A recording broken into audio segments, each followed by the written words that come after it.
Welcome to the Gospel Addict Podcast. I'm Greg Bryan. And I'm Jim Reske. We're gospel addicts because we believe the gospel of Jesus isn't just good news, it's the best news ever. We're addicted to the gospel because it doesn't just start us out in the Christian life, it is the Christian life. Join us as we look at the Bible through the lens of the gospel. Thanks so much for listening. All right, well, let's shift the interview. Now you can interview me. Yeah, so thanks, Greg. I wanted to spend the rest of our time kind of interviewing you about this trip to Israel. And I think you know, but just so everybody knows, I was really disappointed that my wife and I couldn't go with you this time. Hope we can go again in the next time you go or sometime in the future. And I think, as I understand, you've been there before years ago, because I remember seeing pictures of you as a younger guy in some of those sites. And then you were way younger.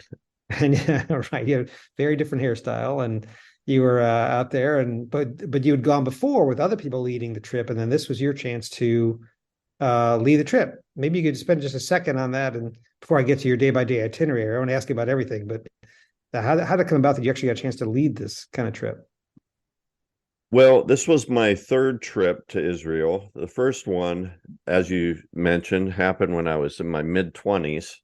And I had the mullet hairstyle, and I looked very, very different. I was actually went and spent 3 weeks in Israel with my seminary professor, my Hebrew professor, and that was great. I mean, it was like a class, an on-site class. I mean, we had homework and all kinds of preparation, but since we were there for 3 weeks, it was pretty cool. All the places we were able to go. About a year ago, I went with our church, with the founding pastor of our church, and he announced this was going to be his last trip. And I said, I think I would like to come back. So he helped me kind of get me launched to lead my own trip. And so essentially, I led a trip just this past January or February.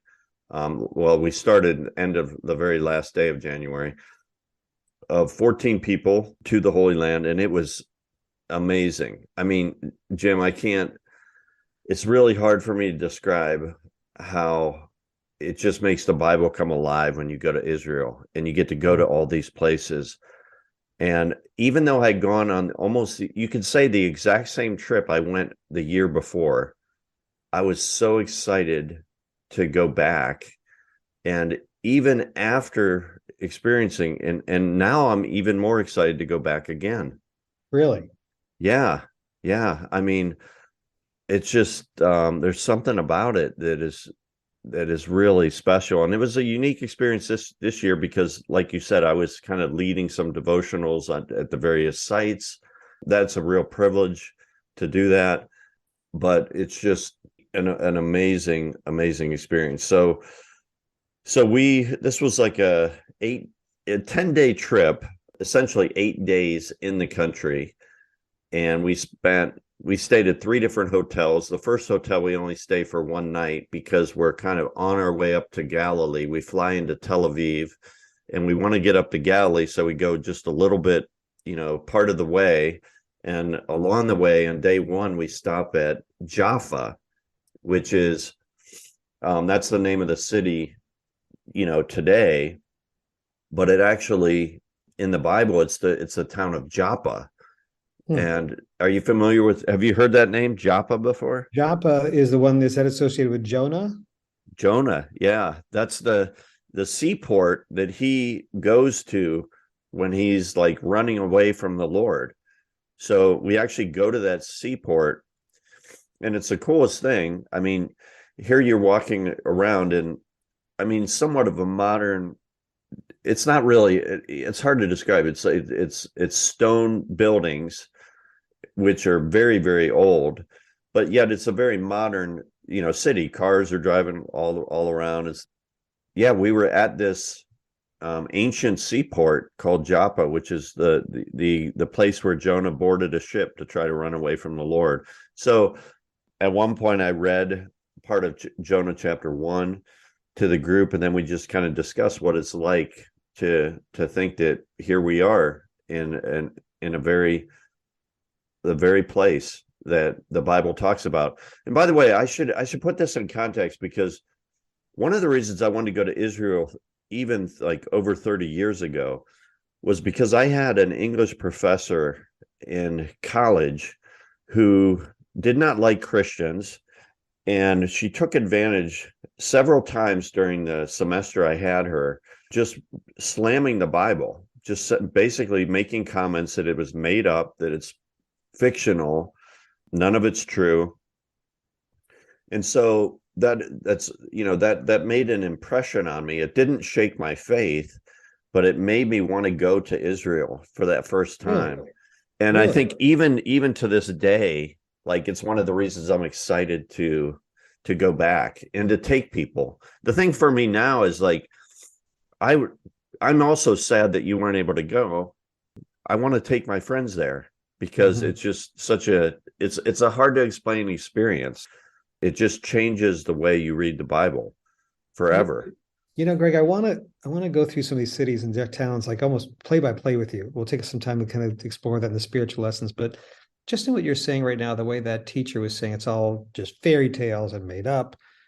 I think, as a Christian, sometimes you read the Bible and it talks about this place and that place and that place, and as you don't know the place, you kind of skip over it. So they stopped at this place, and when you don't, it's a name that's in maybe a different language, like Hebrew. You don't know, you kind of gloss over it.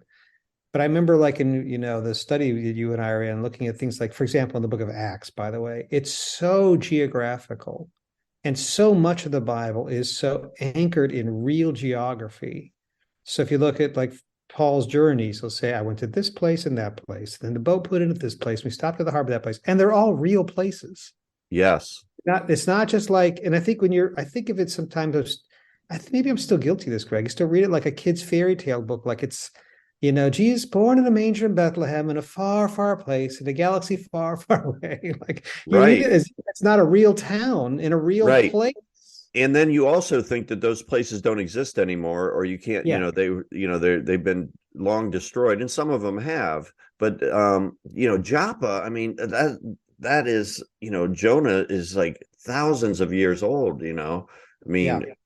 Several thousand years when that happened with Jonah. But that same place, that same city, Joppa, is mentioned in Acts chapter 10. And I just want to read, it says, at Caesarea, there was a man named Cornelius, a centurion in what was known as the Italian regiment. He and all his family were devout and God-fearing. He gave generously to those in need and prayed to God regularly. One day, about 3 p.m, he had a vision, and he distinctly saw an angel of God who came to him and said, Cornelius. Cornelius stared at him in fear. What is it, Lord? He asked. The angel answered, your prayers and your gifts to the poor have come up as a memorial offering before God. Now send men to Joppa. Okay, so send men to Joppa to bring back a man named Simon, who is called Peter. He is staying with Simon the tanner, whose house is by the sea. Now here's the coolest thing. They actually think that they know we might, and some of these sites are, authentic sites, which means we know that this is where it took place. And some are, maybe less certain. And this may be one of the less certain ones, but there's a place in Joppa that our guide took us to, and it's right by the sea, just like the Bible describes it. It might be Simon the tanner's house.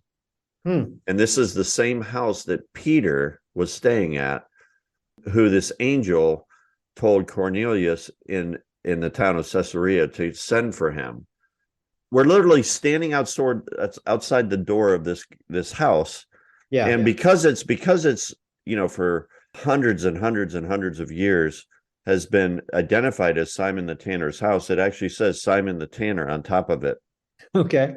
But even if it's not his house, if that's not the exact house, what you come to realize is, think about how close you are to where his real house was anyway. That's right. Maybe it's the house next door. It could be you're in the neighborhood. Right. And when Peter walked. Right. And just like you were just saying, you read through these, when you read the Bible, you skip over a lot of these names and stuff because they don't mean anything to you.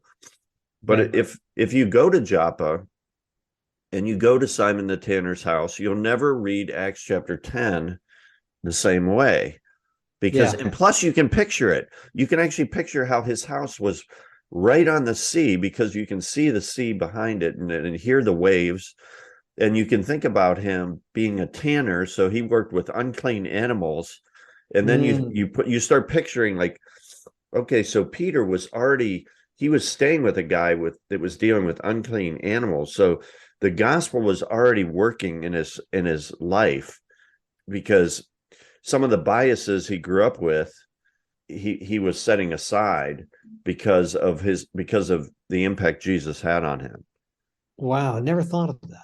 Never thought of that before. But I want to ask you, standing there, like outside the house or in the doorway or whatever, that must make that passage come alive to you in a way you've never thought of before, right? I mean, it's got to feel so real to you.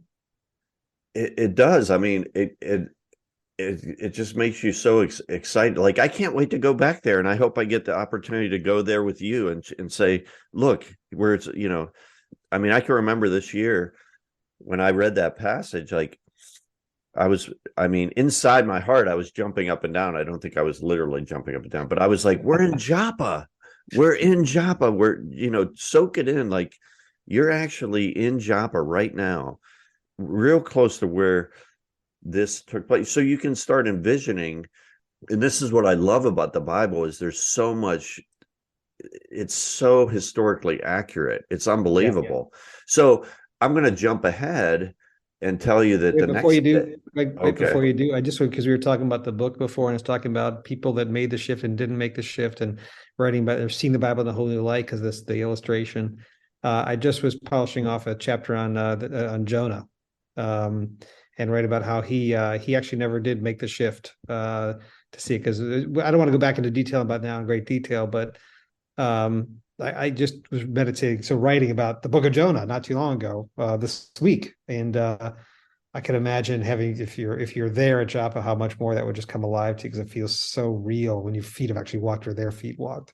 Yeah, you can actually, like, think about Jonah coming to this city and how he's running away from God, and you can see the ships. You can picture ships, and you can see evidence that this was a major port. Yeah, ancient port. Like an ancient port, not a new port. Right. And you can just picture the ships being there and him jumping on the ship and all that happening. It's just unbelievable. But then here's another thing. The next day, so we're heading up and we're going through Caesarea, and there's another interesting passage that really comes to life. And it's again in the book of Acts. It's in Acts chapter 12. And we go to these ancient ruins from Herod's time. And we go to this place that this kind of amphitheater that Herod built. And it's exactly the place where in Acts chapter 12, in verses 20 to 24, and I'll just read it real quick. It talks about, I'll just start in verse 21. On the appointed day, Herod, wearing his royal robes, sat on his throne and delivered a public address to the people. They shouted, "This is the voice of a God, not a man."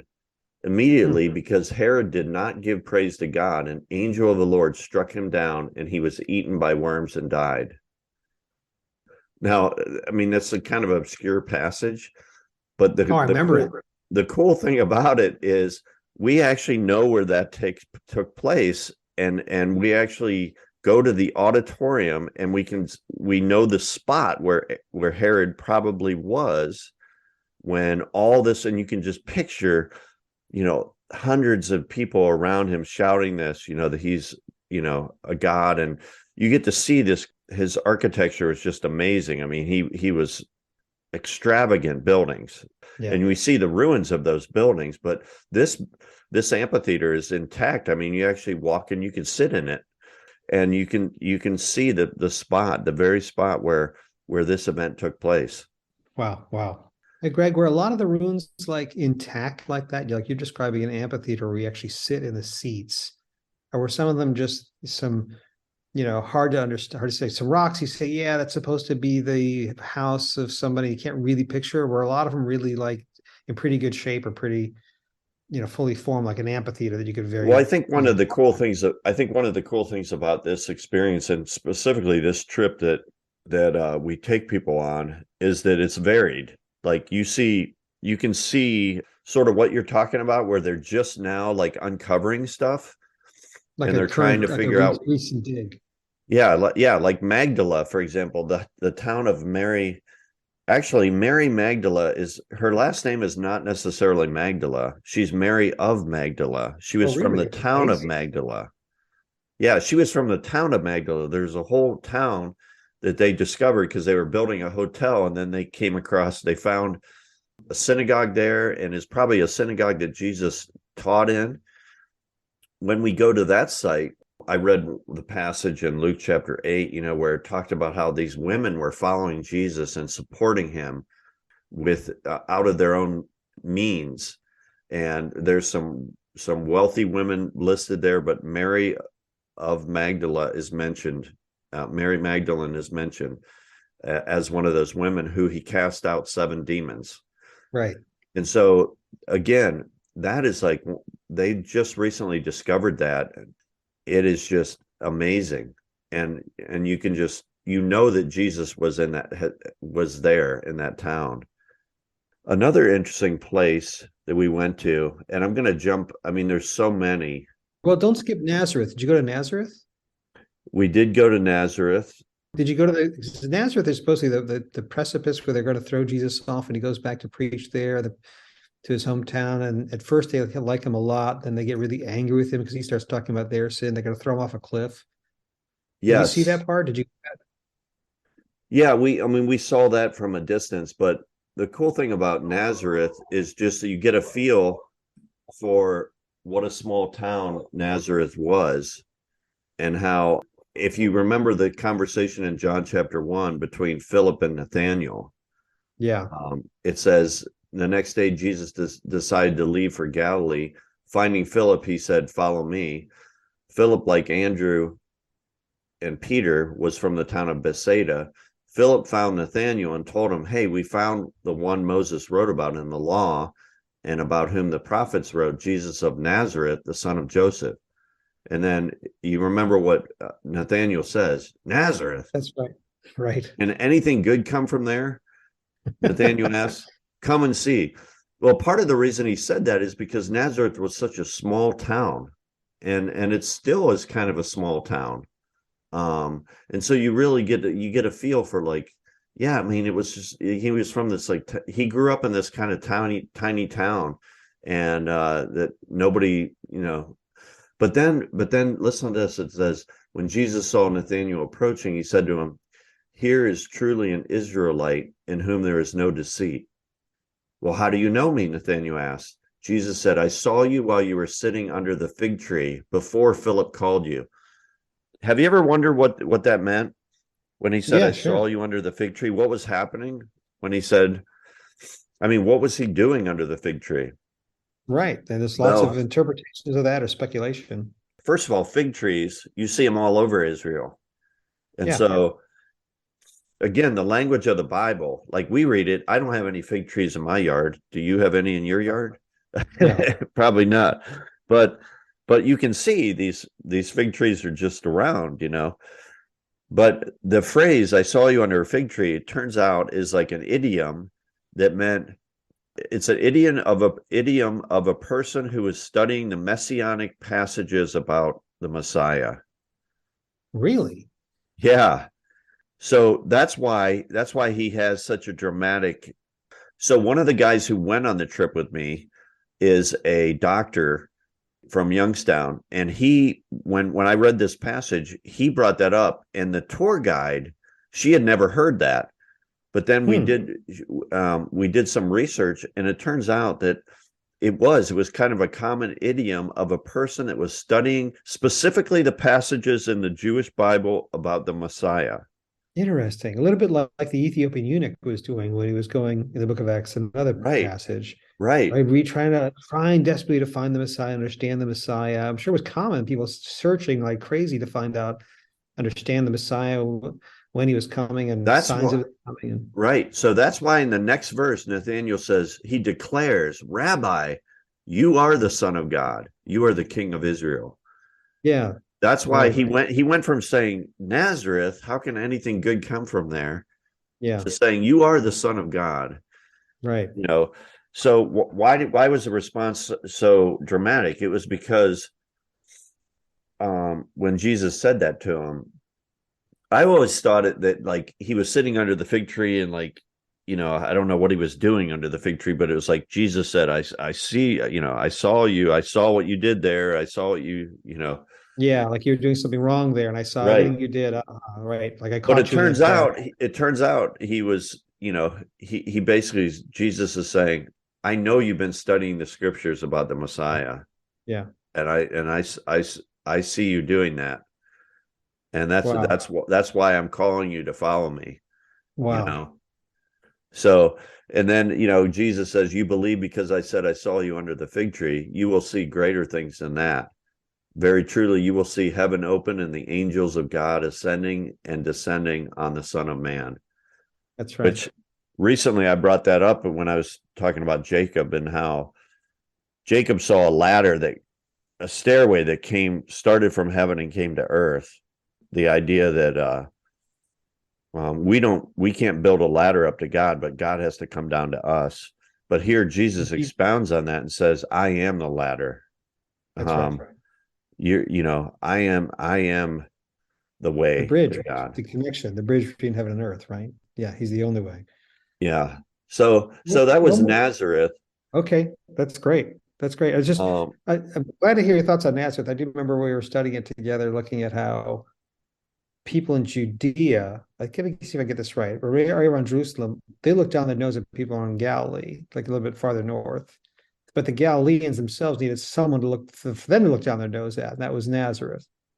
So you think about any community or people that you look down your nose at, within that community or people, they also need someone to look down their nose at, some backwater place that they think is lower than them.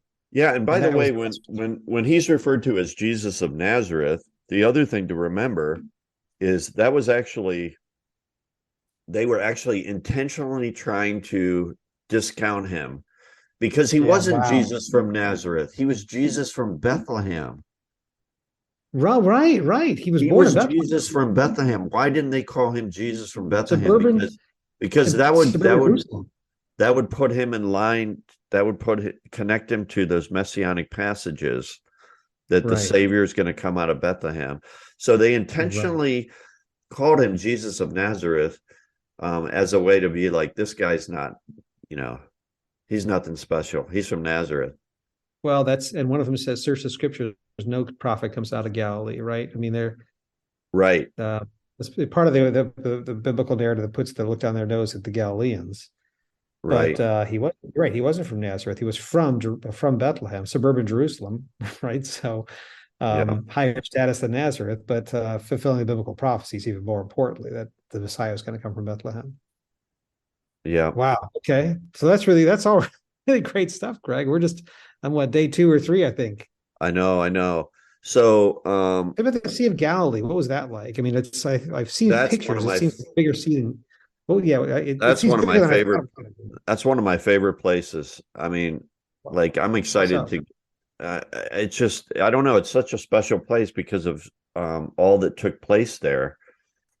So much of Jesus's ministry happened around Galilee, around the Sea of Galilee, and so one of the coolest things that I'm even looking forward to next year, Lord willing, if planning on going back next year, is going out on a boat on the Sea of Galilee with a group. And then the Sea of Galilee is probably 8 miles wide and 13 miles long. So it's actually a lake. It's a freshwater lake. Some of the scriptures call it the Lake of Gennesaret. Okay. But it's also, I should mention that the day before we went out on the lake had a storm, Like it was Really? crazy wind and rain, like horizontal rain happening the day before we went out on the lake. And so I actually talked to some guy in the hotel, same hotel we were staying at, who went out on the lake in the storm. In a boat? And he said it was nuts. He said the waves were the boat was just, constantly going up and down, and we were kind of laughing about it because he was like, it was not, I was scared. And I Why was did like, he just wanted to experience a storm on the Sea of Galilee as a well, they just took the group out. Like, I mean, I don't know. I'm sure there's some conditions where they would actually say it's not safe to take the group out, but they took the group out. It was his scheduled tour. It was a scheduled tour. Like that could have been us. That could have been us. Right. But we were the next day, and fortunately for us, it was like very calm, and so again, you read these stories of how Jesus stilled the storm, and how the waves, they think they're going to drown, and it's hard to picture it until you're there, and you can see that one day, the day before we were on the Sea of Galilee, there were storms and crazy waves. The next day it was like calm as glass.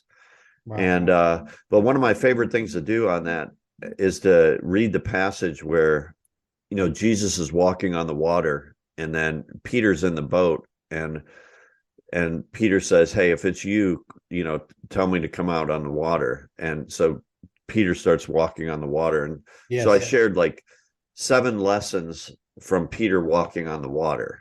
Really? Yeah. You want to hear what they are? Yeah, I do. Yeah. I'll just briefly mention them. And we didn't read the passage, but I think most people understand. If you want to read the passage, it's in Matthew chapter 14, verses 22 to 33. So the 7 lessons, the first one is that we need to look for Jesus and keep looking to Jesus. Yeah. We need to look for Jesus, but then keep looking to Jesus. The idea that when Peter took his eyes off of Jesus, he started to sink. Mm-hmm. So, and it kind of goes along with being gospel addicts. We need to keep looking at Jesus. Amen. We need to keep, we don't just look at him, find him, and then stop looking at him. Right. So second one is when Jesus commands you, you obey him. So, Jesus commanded him and told him to come out, to get out of the boat. And Peter did that. The third lesson is faith is simply taking the next step. What we don't focus on is that Peter did walk on the water. Yeah, amazing. He actually did walk on the water. I mean, Exactly. he made a couple good steps, right? Right. And then he took his eyes off Jesus and he started to sink. And that's the fourth lesson, is that fear will sink you. Fear will sink you. And the reason he got fearful is because he took his eyes off Jesus. Yeah. And then the fifth lesson, and these all kind of overlap, is that Jesus saves you from many things.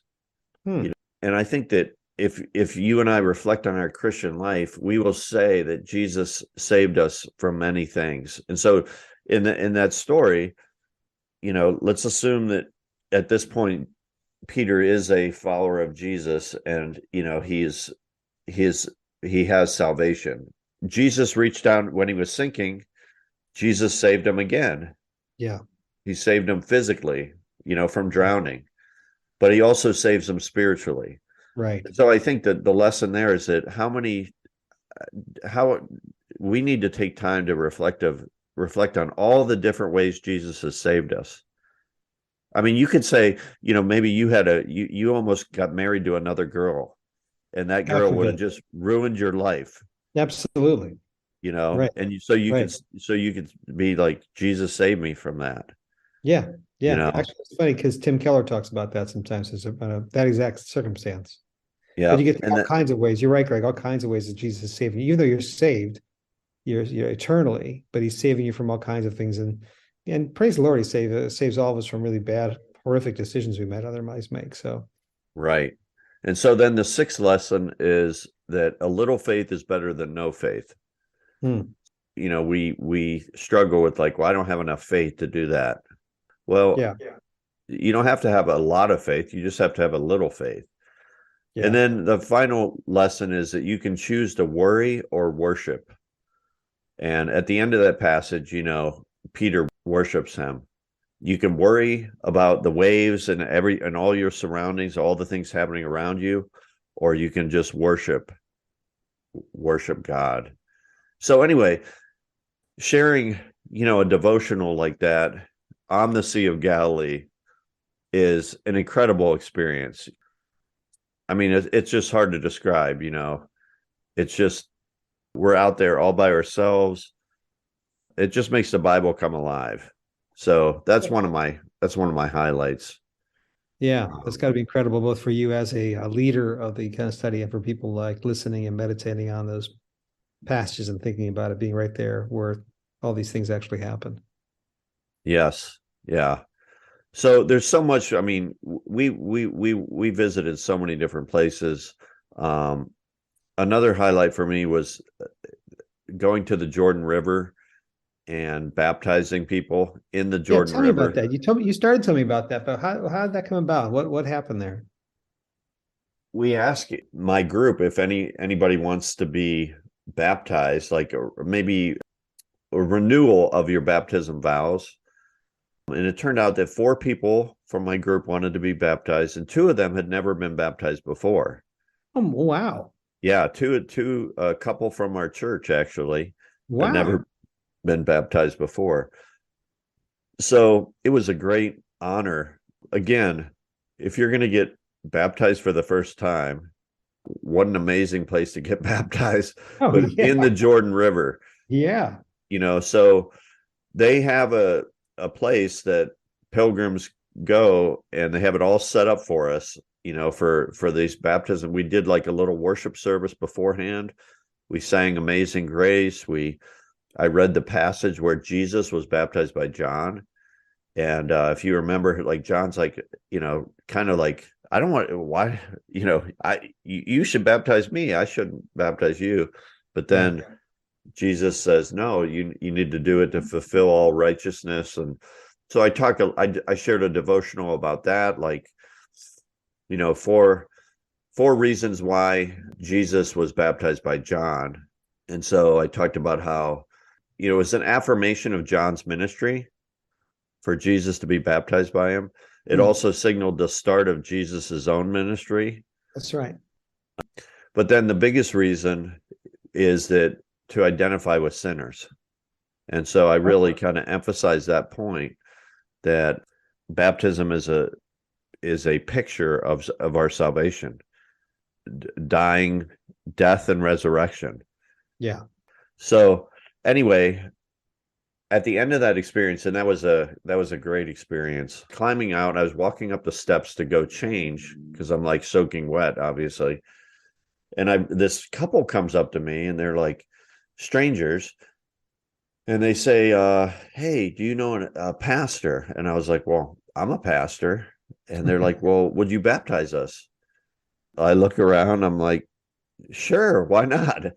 And so of course I wanted to hear their story, and I wanted to hear their faith story and make sure that they were true believers, and right. they were solid. The husband was originally from India. They are a married couple from Arizona. So long story short, I got to baptize 2 strangers. That's so cool. The tour guide that took us, that she by the way is the secret sauce of this whole trip, because she's been leading tours for like 40 years and she lives in Israel. And so she's just like a constant, almost like a running encyclopedia. So all throughout the day, she's sharing different things about where we're at, details. She's answering questions. She just makes the trip like totally worth it. In fact, I continue to learn from her the more I'm around her. Wow. So of just like the historical background and different things. But that really struck her, because she's like, Greg, I've been leading lots of tours. In fact, she was a tour guide for Tim LaHaye. If you like, years and years ago, she used to be his special tour guide. Oh, wow. And she said that most often she was impressed that I was baptized those 2 people.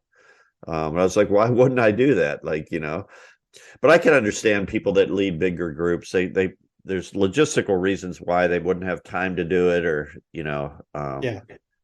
then we also go to, and there's so many places we go, there's no way we're going to mention them all, but we go to the place called Engedi, which is really cool. It's like a waterfall, and it's really close to where David, remember when in 1 Samuel 24, where David flees from Saul, Yeah. and then he has a chance to kill Saul because Yeah. Right. Saul went into a cave to use the bathroom, and David crawls up and cuts his robe, and Because then David was already hiding in that very cave, right? and David was in that cave, and then David feels guilty that he even cut his robe, and but anyway, so we go to that place in Getty, and I was able to read the story, and we were able to just like share kind of our different thoughts. And again, you can see the caves, you can see the you can imagine what it was like, for David and Saul both to be there, and for that experience. And of course, we went to Masada, we went to Qumran and saw the caves where the Dead Sea Scrolls were found, and swam in the Dead Sea, which is one of my favorite things to do too, because it's the What's lowest. that like? Oh man, it's hard to describe. It's 10 times saltier than the ocean, so it's almost you can float on your stomach, basically. It's just the weirdest experience. It's supposed to be really healthy for your skin and stuff.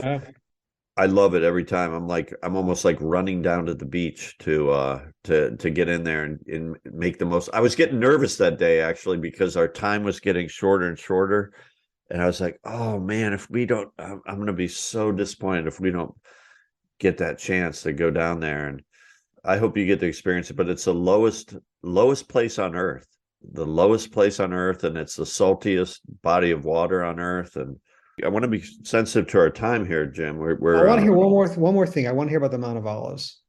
The Mount of Olives. Yeah, I think in the whole trip, I was Yeah. just when you were first telling about the going up there and the itinerary. That's just one thing I was really looking forward to. We were in kind of The Mount of Olives, like Minnesota. the day after we get into Jerusalem, on like in the evening. We drive into Jerusalem and we stop at Mount Scopus, which is a popular place where you can oversee the whole city. And we read one of the Psalms of Ascent there, and say a prayer for, Jerusalem, pray for the peace of Jerusalem. But then the next morning, we go to the Mount of Olives. And the Mount of Olives is a really cool place. Obviously, Jesus did a lot of teaching there, but for me, it's the Garden of Gethsemane that is the most. Oh, wow. You went to the Garden of Gethsemane too? Yeah. I mean, there's two Garden of Gethsemanes. There's a public one that is open to everybody, and then there's a private garden that you can rent out. And as part of our tour, we rent that private garden for an hour. And so we had the whole garden to ourselves, and so I read the passage about, the prayers. Yeah. When Jesus was in the Garden of Gethsemane, the disciples couldn't stay awake. Right. And then I kind of just sent us all out, encourage people to just, spend time in prayer and meditation. And you can walk around this garden, there's places you can sit. But and some of the trees in the olive trees in the Garden of Gethsemane, they say might be 2,000 years old. Oh my goodness. Like they're definitely very close to 2,000 years old. So they could be the original trees. Wow. That were there during the time of Christ. Wow. But just being there. And we start at the top of the Mount of Olives, and we make our descent down, kind of the way Jesus did when he mourns over Jerusalem.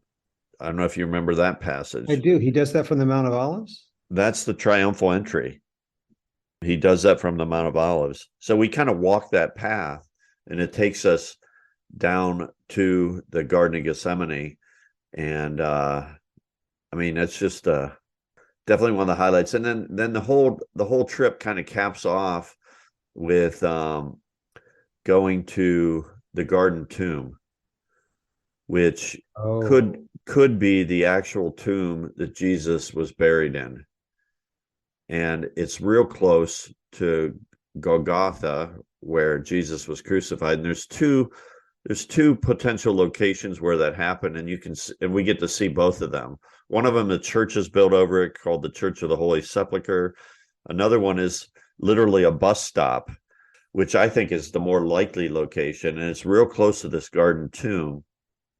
But in the Garden Tomb, we had our own like little room, almost like the upper room, and we were able to read the passages about the resurrection and talk about the importance of the resurrection, and sing songs, and we just had this great like sharing time. wait, inside the tomb? We actually do get to go in. You do get to go in the tomb. Yeah. But yeah, no, the inside the tomb, it's very small. Oh, So it's only a few people can get in there at one time. But you can see, and whether or not it's the exact tomb, nobody knows, but it's certainly it makes a lot of sense that it could be, because of how close it is to where Jesus was crucified. And that the way the tomb is set up and the way it's described in the Bible, it very well could be the actual tomb. But if it's not, you get an idea of exactly what it was like, how Jesus would have been laying there, and how you can go in and see, and how, the different accounts, again, they just kind of come alive because you get to experience it. Yeah, Jim, I mean, I want to go back. I'm actually planning. I'm in the final planning stages of nailing down the next year's trip. I think it's going to be January 8th through the 17th in 2024. Okay. We'll keep our listeners posted, I guess, as your time's kind of firm up and people can think about that. But well, it's just so cool, Greg. And I think we can kind of maybe wrap up with that. But just as you're describing these things, I'm thinking how it connects the geography, the things you've read about in the Bible, and with actually being there. Just the last story you're telling about how the tomb and what it's like, and how people would have poked their head. I'm thinking about the women who went there, saw Jesus was not there, and Mary meets Jesus in the garden. Then they run and tell the disciples. All those things are physical things that happen in real space and time. And you can't, if you're there and you see it, you say, oh, this is what it would have been like to stand here and then run to where the disciples are and put that together in a real way that you can't unless you kind of go there and see it for yourself. So thanks for sharing all these details, Greg. It's just fantastic. Oh, you're welcome. And I would encourage all of our listeners, if they get the opportunity to visit the Holy Land, to do it. I believe it will only strengthen your faith in Jesus. Thanks for listening to this episode of the Gospel Addict Podcast. Feel free to contact us via email at gospeladdictpodcast@gmail.com. Stay tuned for our next episode, and remember, on your worst days, you're never beyond the reach of God's grace, and on your best days, you're never beyond the need of God's grace. See you next time.